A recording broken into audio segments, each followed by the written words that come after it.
രക്തസാക്ഷി ഫണ്ട് വിവാദത്തിനിടയിലും പയ്യന്നൂർ മണ്ഡലത്തിൽ T A മധുസൂദനെ വീണ്ടും മത്സരിപ്പിക്കാൻ CPM കണ്ണൂർ ജില്ലാ സെക്രട്ടേറിയറ്റിൽ ധാരണയായി എന്ന് വിവരം ലഭിക്കുന്നു.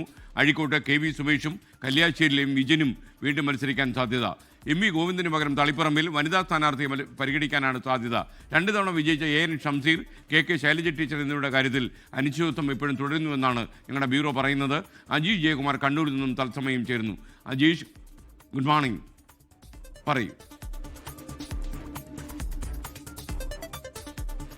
Good morning SK. ഇന്നലെ ചേർന്ന കണ്ണൂർ ജില്ലാ സെക്രട്ടേറിയറ്റ് യോഗത്തിലാണ് ഈ സ്ഥാനാർത്ഥികളെ സംബന്ധിച്ച ചർച്ചകൾ നടന്നത്. പ്രധാനമായും ഈ പയ്യന്നൂര് മണ്ഡലത്തിലാണ് ഏറ്റവും കൂടുതൽ ആളുകൾ ഉറ്റുനോക്കുന്ന ഒരു സ്ഥാനാർത്ഥി തീരുമാനമുണ്ടായിരിക്കുന്നത്. അതായത് ഈ പയ്യന്നൂരിൽ TA മധുസൂദനനെ മാറ്റുമോ ഇല്ലയോ എന്നുള്ള ഒരു അഭ്യൂഹം, ഒരു ചോദ്യമായിരുന്നു എല്ലാവരും ഉന്നയിച്ചിരുന്നത്. TA മധുസൂദനനെ മാറ്റിക്കഴിഞ്ഞാൽ അത് V കുഞ്ഞികൃഷ്ണൻ ഉന്നയിച്ച ആരോപണങ്ങൾ ശരിവെക്കുന്നതിന് തുല്യമാകും എന്നുള്ളൊരു വിലയിരുത്തലിന്റെ അടിസ്ഥാനത്തിൽ കൂടിയാണ് മധുസൂദനനെ ഒരു ടേമിൽ കൂടി പരീക്ഷിക്കാൻ CPM നേതൃത്വം തീരുമാനിക്കുന്നത്. കഴിഞ്ഞ തവണ 40,000-ന് മേളിൽ ഭൂരിപക്ഷത്തിൽ ജയിച്ച പാർട്ടിയുടെ ഒരു ഉറച്ച കോട്ടയാണ് പയ്യന്നൂരിൽ. അവിടെ ഒരിക്കൽ കൂടി TA മധുസൂദനന് അവസരം നൽകാനാണ് പാർട്ടി തീരുമാനിച്ചിരിക്കുന്നത്. കൂടാതെ ഈ അഴീക്കോട് മണ്ഡലത്തിൽ KV സുമേഷും കല്യാശ്ശേരിയിൽ M വിജനുമാകും മത്സരിക്കുക.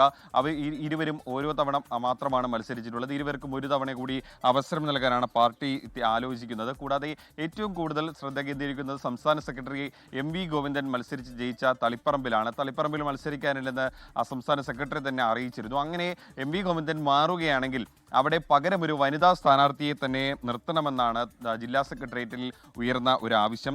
മാത്രമല്ല ഈ 2 തവണ ജയിച്ച AN ഷംസീർ തലശ്ശേരി, KK ശൈലജ മട്ടന്നൂര്, ഇരുവരുടെ കാര്യത്തിലും ഒരു അനിശ്ചിതത്വം തുടരുകയാണ്. ഇരുവരെ വീണ്ടും മത്സരിപ്പിക്കണമോ വേണ്ടയോ എന്നുള്ള കാര്യത്തിൽ ചർച്ചകൾ തുടരുകയാണ്. ഇപ്പോഴും ഒരു തീരുമാനം എടുത്തിട്ടില്ല. തളിപ്പറമ്പിൽ MV ഗോവിന്ദൻ മാറുകയാണെങ്കിൽ അവിടെ പ്രഥമ പരിഗണന KK ശൈലജയെ തളിപ്പറമ്പിലേക്ക് കൊണ്ടുവരിക എന്നുള്ളതാണ്. കൂടാതെ ജില്ലാ കമ്മിറ്റി അംഗമായിട്ടുള്ള N സുകന്യ, മുന്നേ തളിപ്പറമ്പ് MLA ആയിട്ടുള്ള ജെയിംസ് മാത്യുവിന്റെ ഭാര്യ കൂടിയാണ് N സുകന്യ. കണ്ണൂർ കോർപ്പറേഷന്റെ കഴിഞ്ഞ തവണ പ്രതിപക്ഷ നേതാവ് കൂടിയായിരുന്നു N സുകന്യ. അല്ലെങ്കിൽ MV ഗോവിന്ദൻ മാഷിന്റെ ഭാര്യയും ആന്തൂർ നഗരസഭ മുൻ ചെയർപേഴ്സണും ഒക്കെ ആയിരുന്ന PK ശ്യാമള എന്നിവരുടെ പേരുകളാണ് തളിപ്പറമ്പ് മണ്ഡലത്തിൽ പരിഗണനയിലുള്ളത്. തലശ്ശേരിയിൽ ഷംസീർ ഇല്ലെങ്കിൽ CPM സംസ്ഥാന സെക്രട്ടേറിയറ്റ് അംഗം MV ജയരാജനൊപ്പം തന്നെ ഈ ജില്ലാ സെക്രട്ടേറിയറ്റ് അംഗമായിട്ടുള്ള കാരായി രാജൻ എന്നിവരുടെ പേരുകളാണ് നിലവിൽ പരിഗണനയിലുള്ളത്. മട്ടന്നൂരിൽ KK ശൈലജ മാറുകയാണെങ്കിൽ DYFI സംസ്ഥാന സെക്രട്ടറി VK സനോജ്, ഒപ്പം തന്നെ ജില്ലാ സെക്രട്ടേറിയറ്റ് അംഗം P പുരുഷോത്തമൻ എന്നിവരുടെ പേരുകളാണ്